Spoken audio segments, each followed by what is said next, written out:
In association with Get a Tax Rebate, 1895 Sports, Mesa Vienna Aesthetics, CDX Security. Okay, welcome to another episode of the Oddball Woody Show, where today we've got a fellow Wiganer, ex-Rosebridge amateur rugby league player and Warrington Academy player, Joe Collins. Now, I know Joe from back in my days when I was playing for the Warrington Wolves, and Joe had this perception of being one of the hardest trainers in the academy team. He was pumped up, he was very dedicated to the cause of becoming a Super League player, and his amateur career went pretty faultless really. So everything was on the wall for Joe to become a Super League player. But during that time, he did hit some difficulties. And I just think there's some great lessons that Joe's telling, which can be told to the young lads, really. And I just think for a 26-year-old to have the attitude that Joe has, and the accountability that he has, and the way that he can be honest with himself, I just think it's a massive credit. I know me personally as a 26-year-old that I didn't have that level of accountability and honesty. And he's put everything in this book, and it's called From Dark Nights to Brighter Days. And Joe's been kind enough to give me a copy, and I've had a look through it, and you know, it's a very inspiring book, and I'll certainly be recommending it to some of the young lads that I'm coaching at the minute at the Warrington Wolves. So Joe, thanks for coming on. Thanks, appreciate it. I'm Bernie. Bernie, a special guest today. So what we'll do, Joe, is we'll start off with the type of upbringing that you had, because I know that you spoke about early in your book that, you know, your dad was the driving force to making you the aggressive person and the, you know, sort of take no shit attitude and stand up to everybody. Yeah. Well, to be fair, so from being about 10, I think my dad thought I was a bit soft. I had a few things where, let's say I thought lads were sort of bullying me at a sports team or at school or whatever. And my dad just didn't wear it, so he took me down to a gym down a little lane at the back of an old farmhouse, and he just wouldn't accept me being soft type of thing. So he took me from being 10 years old on the punch bag and on the weights 3-4 nights a week, and basically told me he wasn't sort of standing for a soft attitude really. And you know, I sort of owed my short rugby career to him really for instilling that discipline and that sort of nonsense attitude in me, and that was sort of my strengths going forward. I wasn't really very skillful, but I'd like to think I sort of had the best training attitude you could have, and sort of, you know, would face my fears head on. I think that's why I got the sort of small success I did in the game really. So and you know, it stays with me today now, where, you know, my job as a personal trainer, it gives me the sort of discipline to get up, you know, at 4 or 5 in the morning and still be working at the late hours at night, you know, to try and get a better life for myself really. So I do owe a lot to them years and the sort of discipline he instilled in me, like that no nonsense, no excuses attitude, like. Yeah. What's the in terms of creating that attitude, let's talk about when you was playing your amateur career, because, you know, you said that you was this, you know, this tough lad in the team who people looked up to, and you didn't lose any games. You went unbeaten as an amateur player, so everything was going pretty rosy for you then. Yeah, we had the last year at Rosebridge and at school as well. I think the only game I lost all year was the National Schools Final. We're captain of that team, and just everything went really well, really. It was unbeaten all season, winning trophies. So when I went to signing for Warrington Academy, it was like the sky was the limit, really. And, you know, back again, I put that all down to really just I'd like to say my discipline and my enthusiasm for training. I wasn't a very skillful player. You know, I remember my first session at the Warrington Academy, I got a bit of a talking to about my passing ability, because I think we was only like tipping the ball on, and I passed it on to someone and it went down because it was around their ankles, like. But it just sort of wasn't in my mindset to sort of take a drive in and tip it on to someone else. I felt like I was passing on the duty, and not really the way I'd been brought up to be. I was just sort of full steam ahead, catch it on your chest and try and run over like, and work as hard as I can. So yeah, it was good.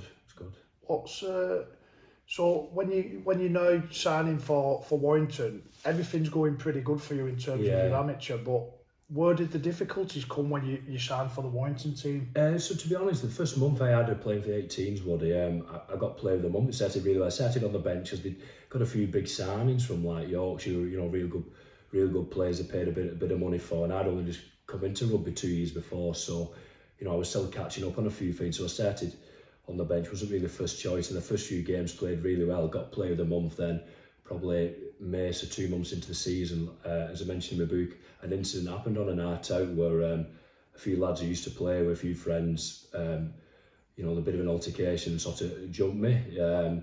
Physically didn't do me too much damage, but emotionally it wrecked me, to be honest. And then my focus sort of went then. Every day was more about getting them back. It was about playing them. It wasn't about the next game, about maybe playing okay the week after. It was all about playing them, facing up to them and running over them and getting them back for they did. We decided to not sort of, break the rules and go and get them back face to face. Me and my dad decided we'll wait till we play and get them back on the pitch. But really, I don't know what had been the right decision, but what the decision we made wasn't right because it sort of ended me up inside. I didn't deal with it well, and it had a negative impact. And then it sort of, I played all right for the rest of the season, but didn't hit the outside for the first month. And then a year later, I was completely sort of different. I definitely wasn't player of the month, and it started slowly going downhill for me at Warrington, unfortunately, because I had it, I really liked it there. It was a good lads, good coach, and sort of set for life and loved being there, really. But one night, sort of through my own fault, I let it change things, really. Instead of focusing on myself, it was all about, what had happened that night and getting these lads back. So through my own fault, it was sort of went downhill from there, really. So you're playing for Ince Rose Bridge with a set of lads. They signed for the Wigan Warriors. You signed for Warrington, and then all of a sudden, those people who you class as, you do when you play rugby, class as family, they sort of turn on you and then give you a physical beating. So now you're wanting to get these lads back. At this point now you're carrying a lot of anger. So how did you deal with that anger? I obviously didn't do it right, to be honest with you. It was more like every day, every time I hit the gym, when you see me screaming and shouting my head off every set, it was thinking about them, it was getting them back. It made me sort of train hard, I sort of was really strong on the weights and training hard, but it was obviously eating me up inside. And obviously because of the age I was at, so I wanted to go out with my friends, and I'd end up drinking more to stay calm because there'd always be a bout and the chance it could happen again, and I was trying to enjoy myself, but I couldn't really switch off, and I never should have had a drink again from that night, really. And it was causing problems at home because I wasn't in a good place, but I'd still go out on a weekend even though I was telling my family I wasn't in a good place, which was out of order in me, really. And it wasn't about playing rugby anymore. It was just, I don't know, I suppose I was feeling sorry for myself, but just focusing on getting them back, and that's all that mattered, really. When it's interesting, anger, because I think when you're playing rugby, when you're in the rugby environment, you can use it to your advantage. But I think it's definitely. Straight away as your car pulls out to that car park, it's then how you deal with your emotions. Yeah, and I think it's a thing that a lot of rugby players, fighters, all sorts of struggle with. They don't fear anything on the pitch or in a ring. They can run at anyone, but I think the harder emotions, the harder thing to deal with is dealing with your emotions at home, dealing with your own thoughts, your own fears, and dealing with emotional situations at home with people. Is, even though it is hard, carrying a ball and 13 lads trying to smash it, I don't think it's as hard as dealing with your own head at home, you know what I mean? It's simple, isn't it? You run that ball in hard, the harder you go, the more likely you're going to win. But at home, it's not as straightforward. You can't fire yourself up when you're trying to deal with them thoughts at home. You've got to sort of calm, you've got to do what I've sort of got onto recently, a bit too late, and sort of start working on yourself like you work on yourself in the gym, your body. You've got to work on your mind every day, you know what I mean? You've got to throw positive thoughts in your mind, look at what you're grateful for, look at what your own habits are, are you working on yourself enough, are you being positive enough, are you being nice to people, are you doing things to make a difference in the world, are you trying to make the world a better place, are you giving things to people like you're doing with the counselling now, and trying to help people in their lives. That's the way I should have dealt with it, but obviously, I didn't. But that's, hindsight, looking back now, I've been lucky enough, I've gone down that route now. I'm hoping to make a difference and stop people making the same mistakes I made with the book, and hopefully with this talk, mate. Yeah, and like I say, credit to you, because I spent a lot of time. I always said this is not dramatic, but it may sound dramatic. But I feel that rugby has saved my life because emotionally how unbalanced I was, and I carried a lot of anger from being a kid. Rugby was my outlet, and then again, you know, you step away from that training ground and then your head's like a washing machine some days, and you're thinking about certain stuff that, yeah, of course, yeah. Looking back, it's all nonsense, really. Yeah, of course, yeah. But it doesn't feel like nonsense at the time, does it? No, it doesn't. And you know, I know that in your book you talk about perceptions as well. Yeah. You know, and my perceptions, this is a subjective matter where my perception of what I think is real actually does feel real to me. Yeah, of course it does, yeah. Sometimes you can share that experience with someone and they don't take it serious because to them it means nothing to them. Yeah, and they can't sort of understand. I think that's the reason why I did the story, because over the last year with the lockdowns and stuff, I've been really concerned about people's mental health after losing some friends to suicide, and obviously the place I was in. So I was doing some self-improvement videos, you know, with tips and stuff I've learned to help people out and that.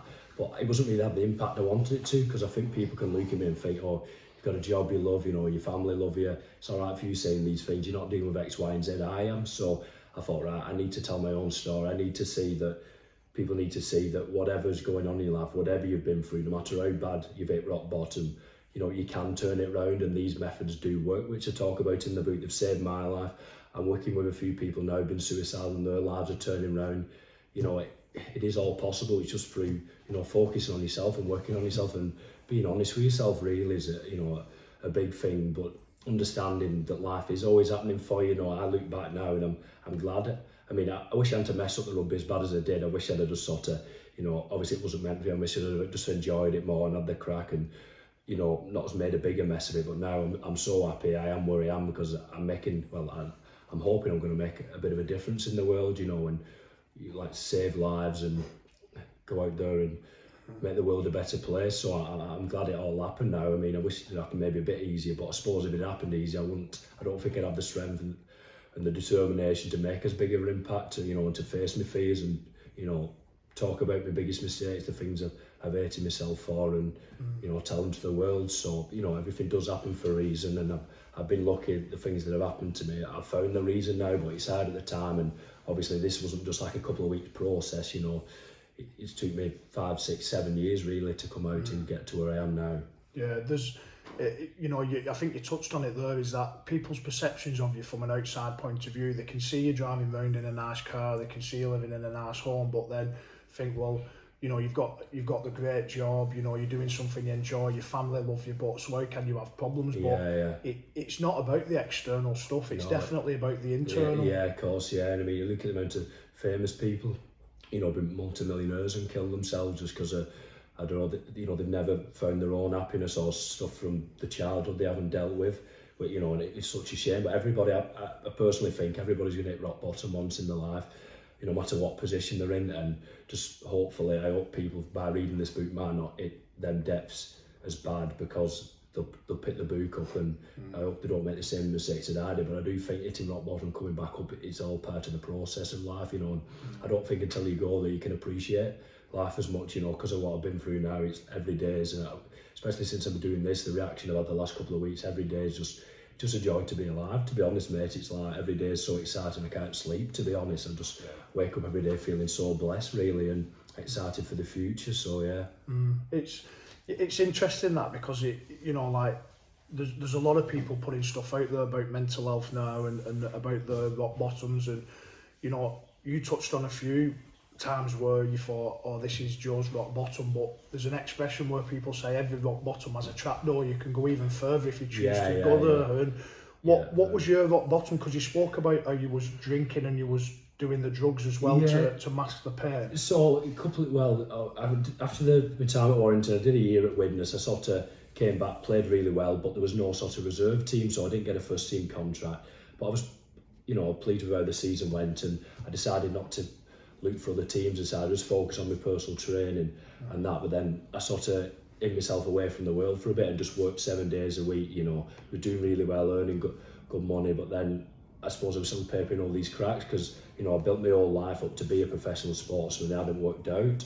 So I suppose deep down I probably still hated myself for that I messed it up, because I think what them lads did was probably to get into my head and make sure I messed up, because maybe they knew I was a bit of a knothead, and I've sort of felt by what I did what they wanted to happen. So obviously I've not dealt with them demons, if you want to call them. And then a couple of years later I was just sort of like started going out a bit again on a Saturday night, and over a couple of months probably started hanging around the wrong people in the wrong environment. And I think because, like being again, I was a big lad and had, let's say, maybe a reputation from the rugby days. People liked hanging around me, they sort of felt safe. And then started, for a couple of months, started taking drugs on a night out and, getting sort of pushed out. Everybody was doing it. It wasn't like people were sort of enticing me to sort of hang around with them, be with them, because I don't like saying maybe they felt safe. And, I think I got jumped again on a night out in that time. It was over a couple of month period, and then I suppose one night I got the biggest wake up call ever where, I took 2 pills and thought I was going to die, felt like I couldn't breathe. I walked into Wigan Hospital said I took something, asking for help really, but it was a bit of a weird one. I wasn't to look as bad as obviously I felt, and they said we're a bit busy now, and for some reason I just said, I'm going to go for a walk. And lucky I went for a walk and calmed down. It was just a panic attack, but that was the biggest wake up call ever, because I literally thought I was going to die because of how I felt, and I gave myself the biggest kick up the backside ever.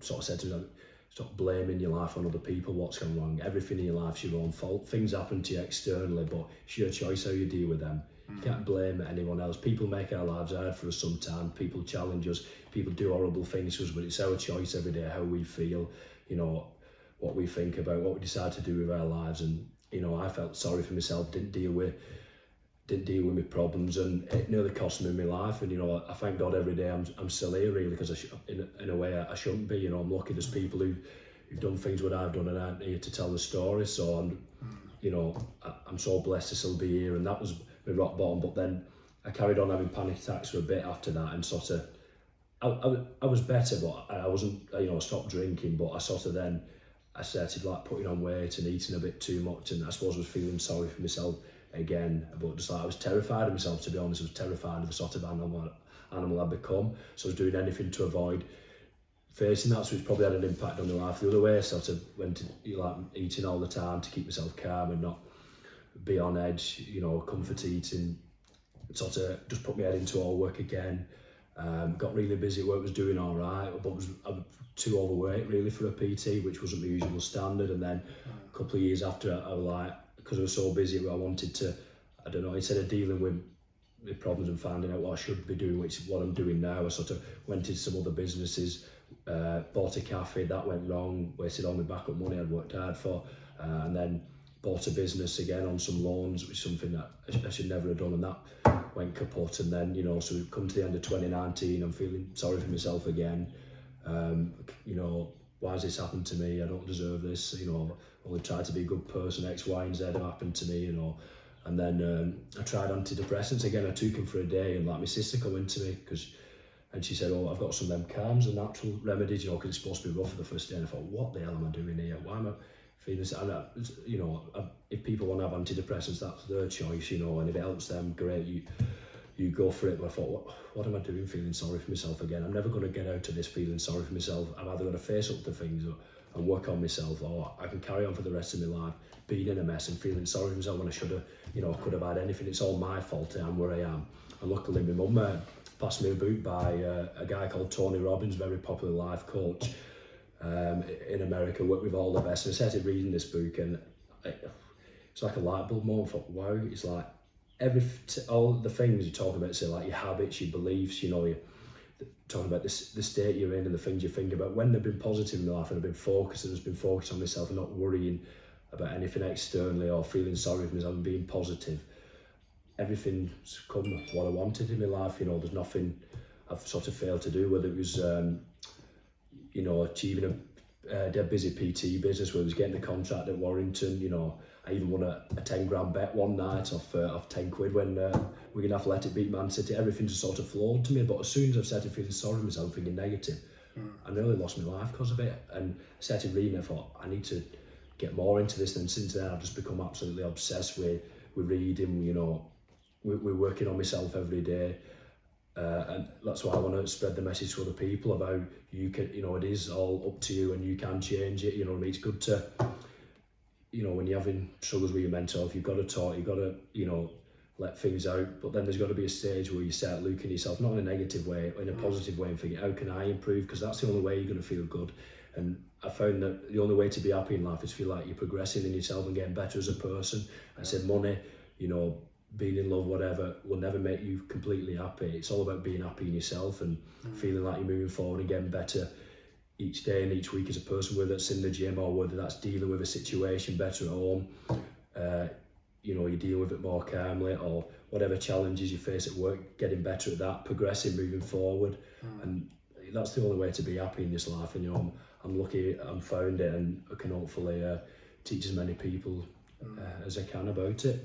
Yeah, I mean, I completely agree with you, you know, because even though, you know, you've touched about, you know, taking drink and taking drugs at weekend to mask your emotions, but some people can do that with other, it doesn't necessarily have to be drinking drugs, it can be, like you say, it can be diving into a relationship to mask that emotion, it can be doing it buying a new car, it can be constantly shopping on eBay, it can be, sometimes you've got to look at this behaviour, and even though it's not necessarily destructive, buying new things, but asking yourself, why do I feel the need to drive the nicest car? You know, I'm not saying that there's an issue. There's nothing wrong with it, but you've got to look at, have you found your own happiness first, then you're doing that, or you're just doing that to make yourself happy or to keep the person, you know, you're in a relationship with? Because no matter what you buy yourself, it's never going to make you truly happy. If you're looking in the mirror and you can't look at yourself and you're not happy with yourself and you hate yourself, it's all about getting up every day and being able to look at yourself in the mirror and think, yeah, I'm proud of who I am. I'm being honest with myself, being honest with people. I'm trying to make the world a better place and make my own life a better place.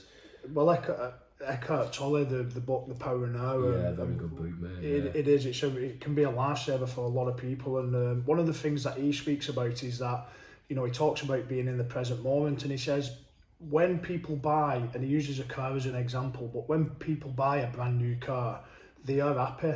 But it's because they're actually in the present moment. They're enjoying that moment for what it is. But then in maybe 2 or 3 weeks' time, you know yourself, you buy a new car, you don't eat in it, you're cleaning it every week. You're in the present moment, you're not thinking about anything else. Yeah, I suppose it's like when you're playing rugby, like you're going onto that pitch and you're not thinking about anything else, you're just thinking about, God, I need to breathe here, I can't get here, and then you're like, you know what I mean? So it is a form of mindfulness, it definitely is. But I mean, the Eckhart Tolle where he's speaking about the car, I completely identify with that, the fact that I've done it before where I bought a new car, I appreciate it for what it is, and then 2 or 3 weeks later I'm starting projecting the future again, which again makes me unhappy. So of course. There's a key message there that if we are in the moment and we're enjoying, we just have to enjoy what we're doing now. We're sat here doing the interview, and you know, with nothing to worry about realistically. No, nothing is wrong in the now, he says. Exactly.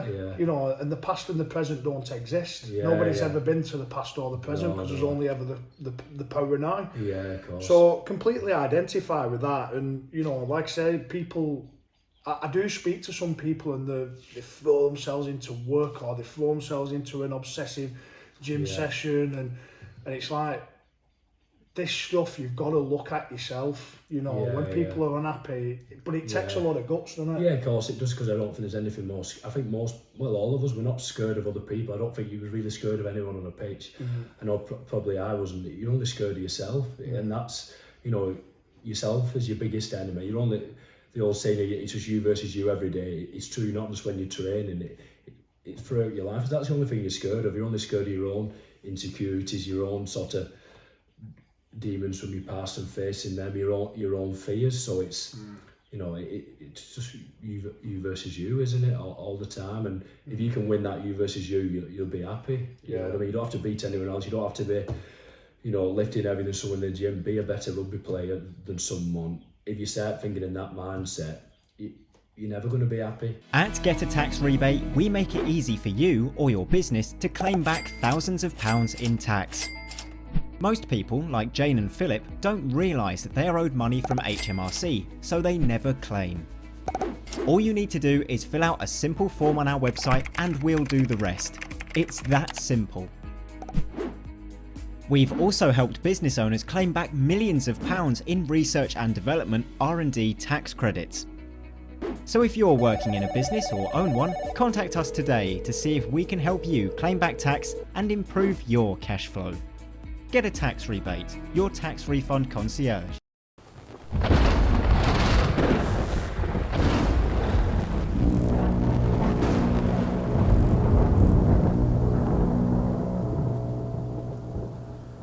1895 Sports and State of Mind, the ultimate lineup. Macy Vienna Aesthetics based in Wigan. For all your wrinkle treatments, dermal fillers, lip enhancement, energy boost injections, immune boost injections. Please visit us on Facebook or Instagram at Macy Vienna Aesthetics.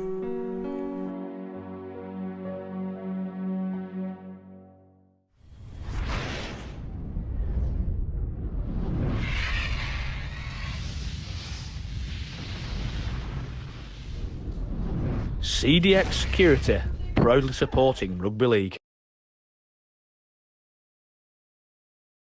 I think, you talk about some lifestyle changes that you made which help, and I think ultimately, I read something yesterday that no amount of breath work is going to heal you, no amount of healthy eating is going to heal you, or no amount of exercise is going to heal you, but this stuff is an inside job. So we can do all this stuff on top of, but I think the foundations of what you've done is basically been set. I've pointed one finger at everybody else, but there's three fingers pointing back at me. That's a great saying, because ultimately, like say, you speak about it in your book how you went into a bit of a blame mentality, and you was blaming some people and you was blaming the club. You felt like the club weren't supportive, but then ultimately you just thought, I can't keep doing this, living in resentment every single day. I've got to look at myself. Because like I say, when I focus on myself, everything's gone right for me. When I focus on other people, everything's gone completely wrong. It's scary how quick things can go wrong if you start thinking negative and feeling sorry for yourself. And like I say, when people first start having problems, it's good to talk. It's good to talk for a bit and get things off your chest. But I warn people, don't feel sorry for yourself. Get it off your chest, and it's good to talk, but don't slip into that finger feeling sorry for yourself, because there's nothing more destructive, and you'll never get out of it if you do, unless get things off your chest, talk about them. Have friends you can talk to. It takes a lot of balls to do that, but then after that, start looking at yourself.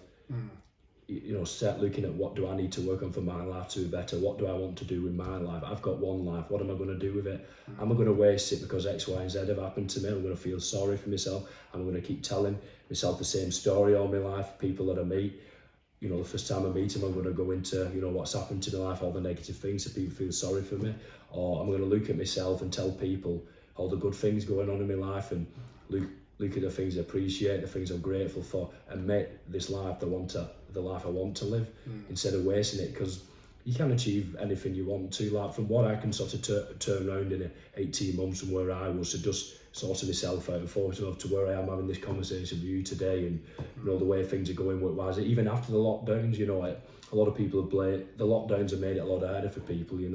People in my industry have been out of work, but you got to use them times to make yourself better and work on yourself. You can always find positives. If there's certain things you can't do, as in, be in the gym or go out with your friends, you focus on working on yourself, whether that was training, whether it's what I'm doing, reading, self-improvement stuff, all that.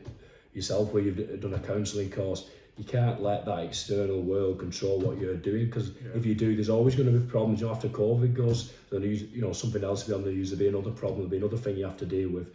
You think when COVID goes that everything's going to be perfect, you not have problems, but you're always supposed to have problems, because if we didn't have the problems we face in our lives, we wouldn't be sat here. If our lives has been rosy, we definitely would not be having this conversation about, two big Inchroads Bridge lads sat here who've been reading books. You know what I mean? We just want to push us to that. Them problems were meant to happen in our lives, so we could face them and go and get better as people, end up where we're meant to be, doing what we're meant to do. Yeah, I mean, going back to, I use rugby as an analogy because it's easy for me to do, but in life away from rugby, I found it quite difficult sometimes to point the finger at myself and look at my weaknesses and my strengths. But in a rugby environment, if I missed a tackle, I could quite easily put my hand up and say, "Coach, that's my fault."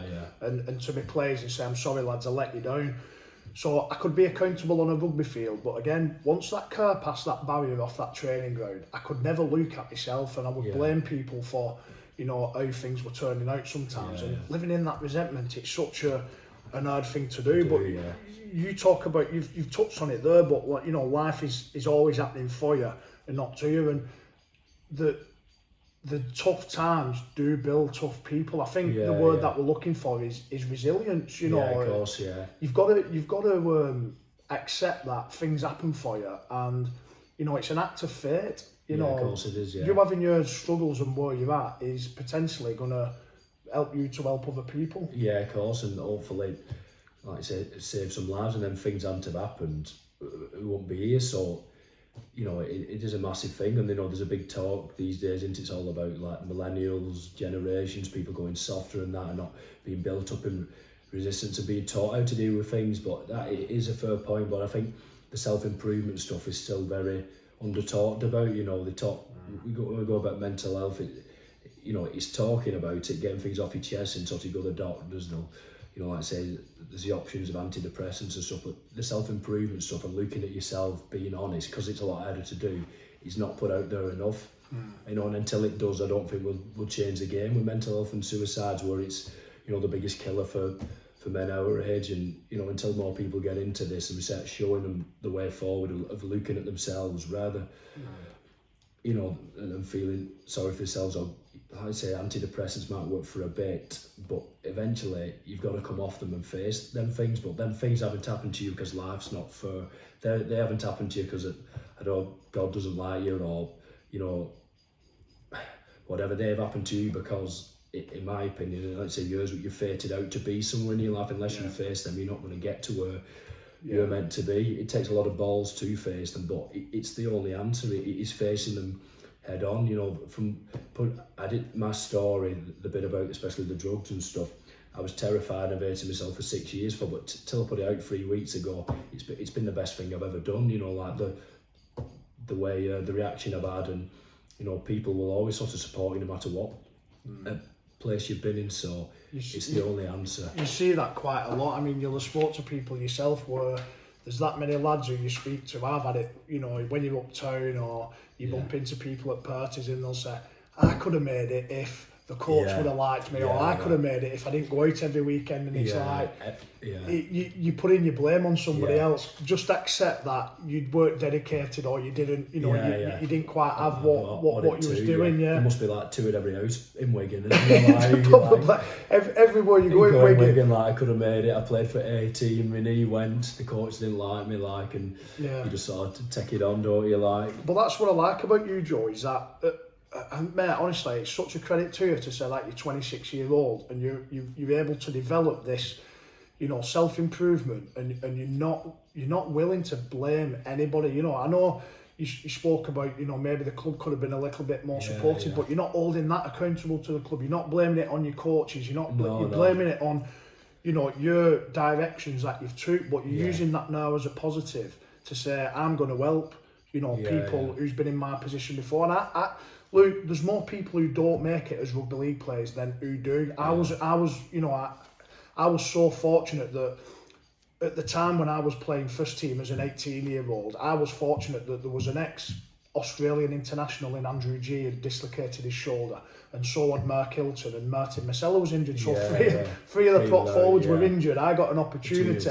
Never look back. If they weren't injured, who's to say that I would have made it? You know.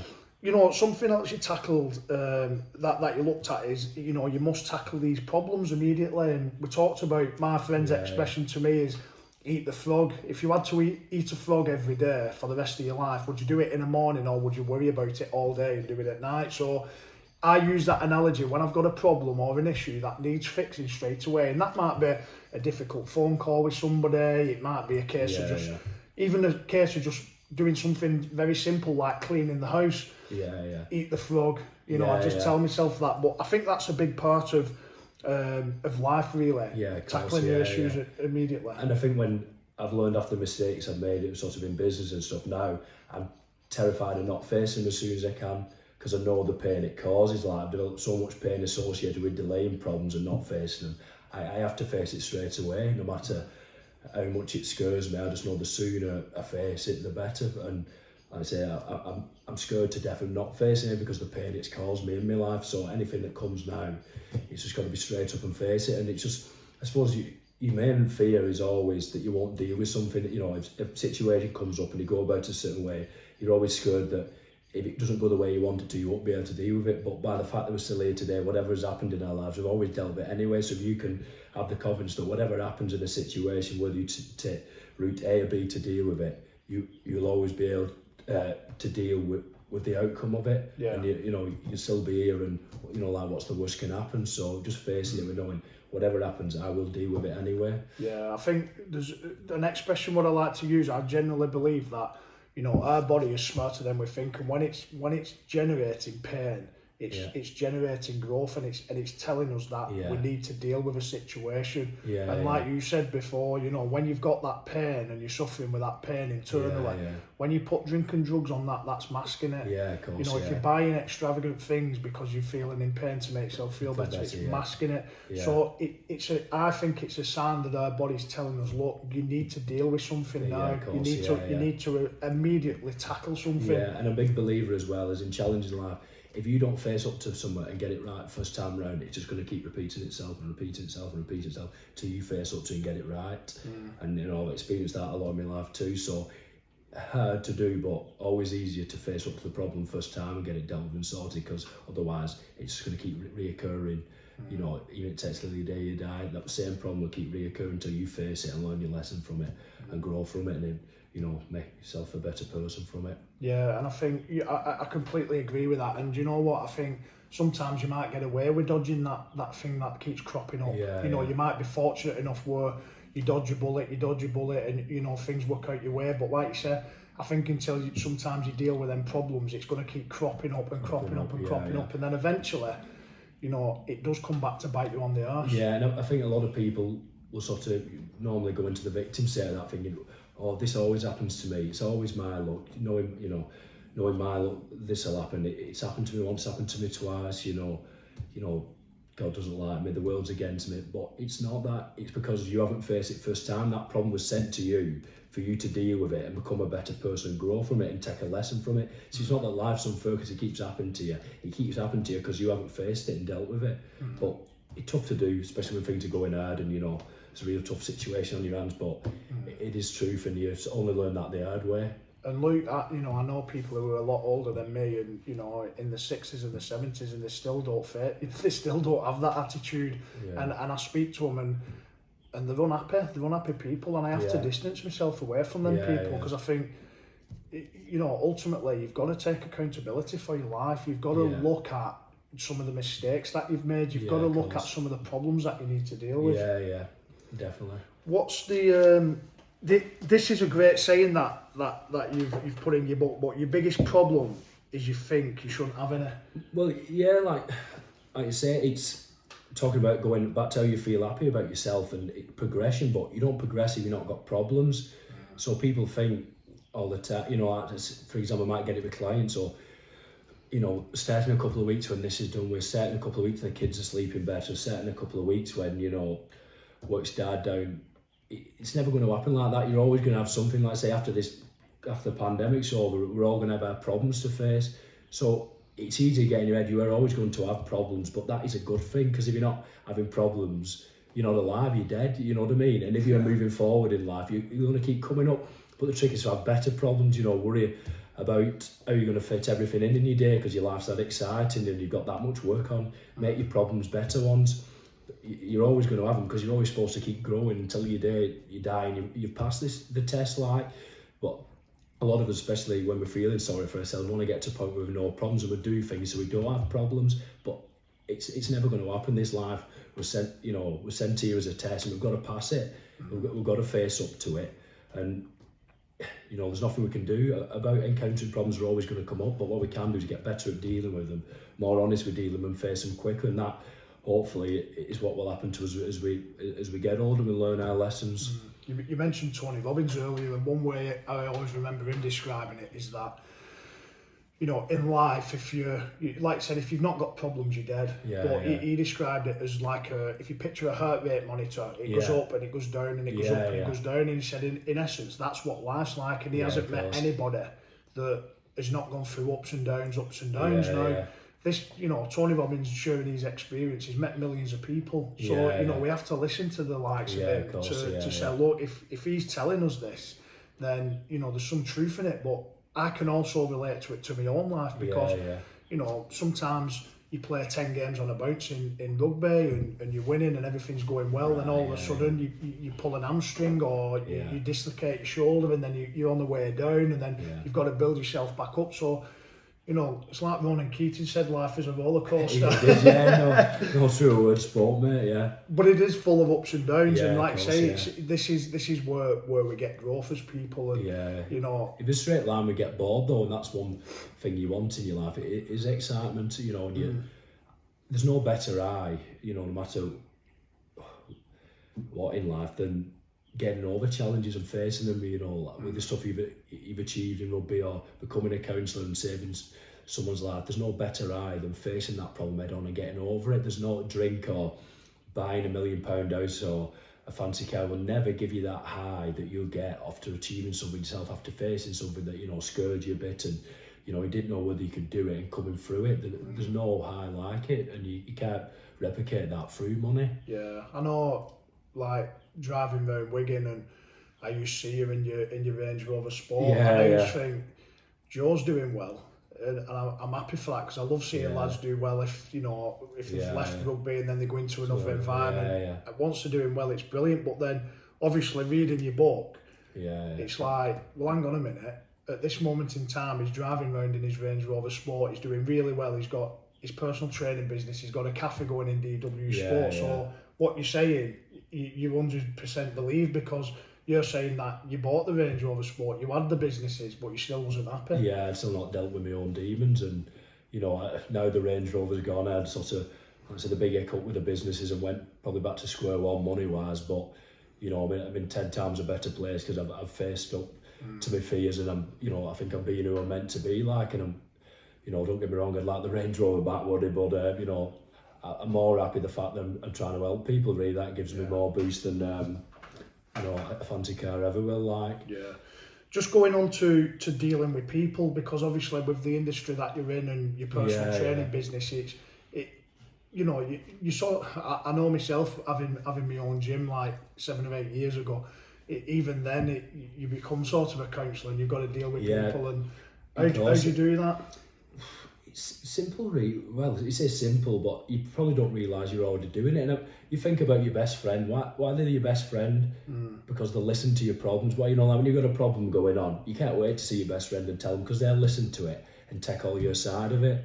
So the key to getting on with people is not talking so much and just listening to the problems. And then even if you're not into the same stuff as them, so like even pretending that you are and talking about their problems and listening to them, making them feel better and talking about similar things. So, you know, like you're, you know, sort of stepping back a bit really from the conversation. You know what it's like if you bump into someone who talks too much, like a sales guy who's trying to tell you how good the life is, how good the product is, and you can't be bothered with them, can you? You want to be with people who listen to you and let you talk because it makes you feel better.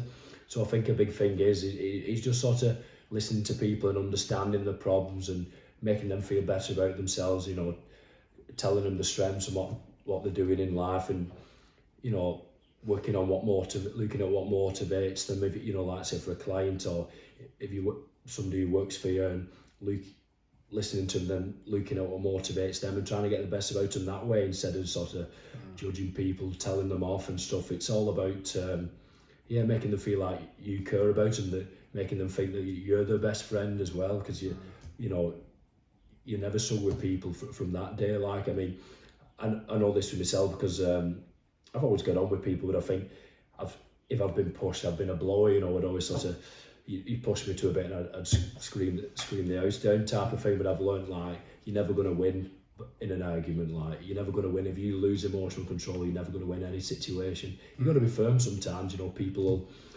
you know, make people, you know, won't listen to you. You've got to be strong, and, you know, especially if you're dealing with somebody who is struggling in life, you can put the hammer on the shoulder for so long, and sometimes you do have to give them a kick up the backside. There is a tough love, exactly, mate. But you know, it's about controlling your own emotions, and I think if you control your own emotions, you get across to people a lot better and stronger, and have a lot more of a difference than just like losing control and screaming at people, like. So no, it's something I'm trying to do at the moment, and it's something I've been reading about. But is I'm like you, you know, I can blow my top, and I'm quite pig-headed, so I like to win every argument that I'm in, and I'll try to prove people wrong. But one thing I've been reading about lately is about when I'm having a debate with somebody, actually trying to make that person's argument stronger. So instead of trying to win that argument, actually trying to make the opinion stronger and try and you know, be on their side, because you know it does drop defences. I mean, I know for myself, if someone disagrees with me, that gets my back up. The male testosterone kicks in. Well, it's like if you've got, say for at work, you want somebody to do, somebody's not done something good enough, or somebody told them, compliment them first, tell them what they are doing good, because then they will. Want to wait for you, just go straight in and tell them what they're doing wrong. And say, your wife at home, tell her what she's not good at, not doing right. Go in and tell them everything they're good at first, and say, you know, what the issue is after it, or something you're not happy about, and they're 10 times more likely to not kick off for you and help you out on it. Like, so, you know, whether it's at family, at home, or people who work for you, it's a winner really, complimenting people first, because none of us are perfect. So to go out and start dishing things straight away, it's only going to cause resentment of people to not like you. So, you know, tell people what they're good at first before you tell them what you're not happy with. Yeah, so when I go home now, just don't go back and tell me Mrs. House is not tidy enough. Just tell her everything she's doing good first. That's a good tip, that. Joe, mate, it's been brilliant for chat to you. But no, I've so appreciated it. Mate, I hope the book, for everybody watching on YouTube, from dark nights to brighter days, mate, there's some really good messages on there. To say you're 26 years of age and you're already looking at this stuff, mate, it's inspirational, it really is, and I definitely resonate with loads of stuff in there. You know, so good luck with everything. Cheers, mate. Thanks. Cheers. Cheers, buddy.